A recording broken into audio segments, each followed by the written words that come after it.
салому дуруди бепоён ба кулли мухлисони барномаи дар шабакаҳои иҷтимоӣ. Фирдавси хурсанд топ хабарҳои варзиширо бароятон мехонад. оғоз мекунем. як бозии даври нимниҳоии чемпионати аврупо низ паси сар шуд ва бозӣ миёни мунтахабҳои Италия ва Испания бемуҳоббо марказитарин бозии даври нимниҳоии чемпионат буд.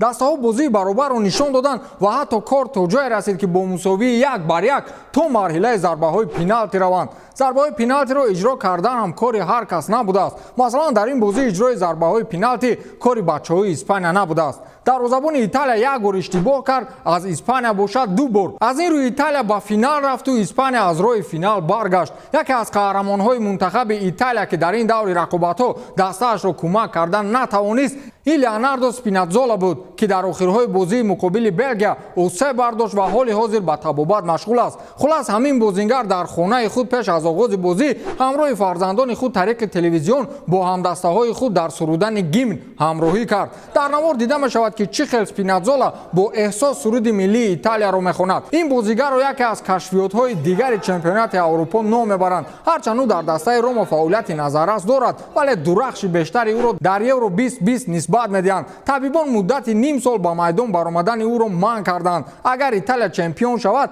осеб бардоштан чӣ ки ҳатто кирои шикастан ҳам ҳаст.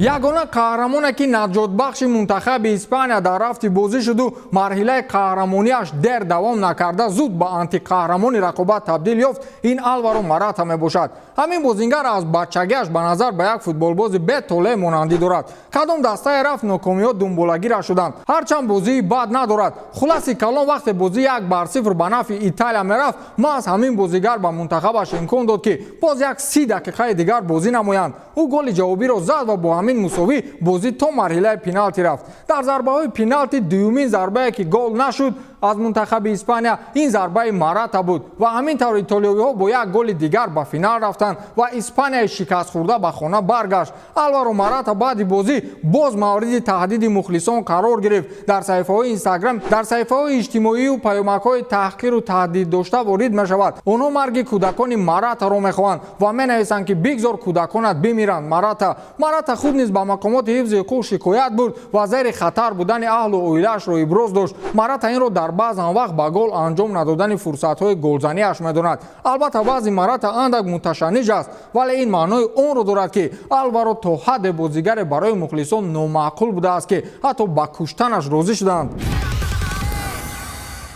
дар шаҳри Митои ҷопон эстафедаи гузарондани оташи бозиҳои олимпӣ ё худ факел як зани 54-солаи ҷопонӣ кӯшиши хомӯш кардани оташро кардааст. ин дар ҳолест ки миёни оммаи мухлисон як зан дар даст тапончаи обпӯшаки кӯдакӣ интизори шахси дорандаи дар даст оташи бозиҳои олимпӣ аст ва вақте ҳамон шахс ба он наздик мешавад, зан бо ин тапонча ҷониби оташ об мепошад. дар ҳамин вақт кормандони ҳифзи ҳуқуқ зуд ба он ҷо ҳозир шуда занро ба шуъбаи ҳифзи ҳуқуқ бурданд. баъдан сабабаш маълум шуд ки ин зан амали мазкурро ба нишони эътироз зидди баргузоршавии 32-мин бозиҳои олимпӣ дар Токиои ҷопон намудааст. ин дар ҳолест ки чанд вақти охир мардуми мамлакати ҷопон дар кӯчаҳои шаҳр бар зидди ин чорабинии варзишӣ ба эътироз мебароянд ва аз ҳукумати кишварашон талаби онро доранд ки имсол бозиҳои олимпӣ дар ҷопон баргузор нашавад. онҳо мегӯянд ин хатаре барои боз авҷ гирифтани бемории коронавирус дар кишвар хоҳад буд. аз ин рӯ онҳо хостори баргузоршавии бозиҳои олимпӣ дар ҷопон нестанд. орзуи беш аз 50% мамлакатҳои ҷаҳон ба ҷопониҳо як чизи нолозим аст. сармураббии собиқи Ювентус ва феълии дастаи Латсио Маурисио Сарри дар мавриди мушкилии ҳамкорӣ бо Роналдо ҳарф зад.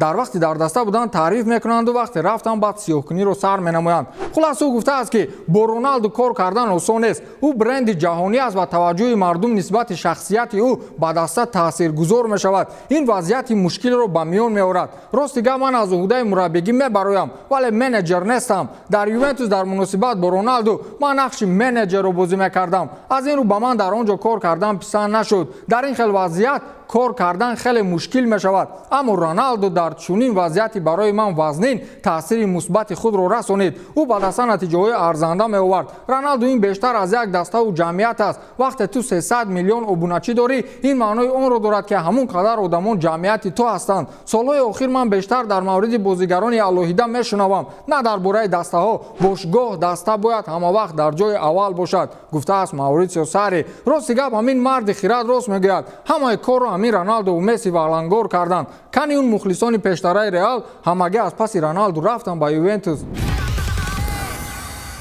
ашраф ҳакимӣ расман футболбози дастаи ПСЖ гардид. Реал пушаймон шуда бошад. дирӯз расонаҳои иттилоотӣ махсусан пойгоҳи машҳури Трансфермаркт хабари расмиеро паҳн карданд ки ба гузариши Ашраф Ҳакимӣ аз дастаи Интер ба дастаи ПСЖ рабт дорад. баъдан сомонаи расмии дастаи Парижӣ дақиқияти хабарро тасдиқ ҳам карданд. гуфта мешавад ки маблағи гузариши Ҳакимӣ 70 миллион евроро ташкил медиҳад. бозигари марокаширо Реал мавсими гузашта ба нархи 40 миллион евро ба Интер фурӯхта буд ва акнун Интер аз ин моли харидаи худ имсол 30 миллион еврои дигар кор мекунад. Ашраф Ҳакимӣ футболбози боистеъдод аст, вале дар 22 солагӣ аллакай дар 4 дастаи бренди ҷаҳонӣ бозӣ кард. Реал, Боруссия, Интер ва инак Париж. саволи математикӣ: агар то 37 солагӣ бозӣ кунад, чанд даста мешавад? Ва ҳамин тамом, то дидор, хайр.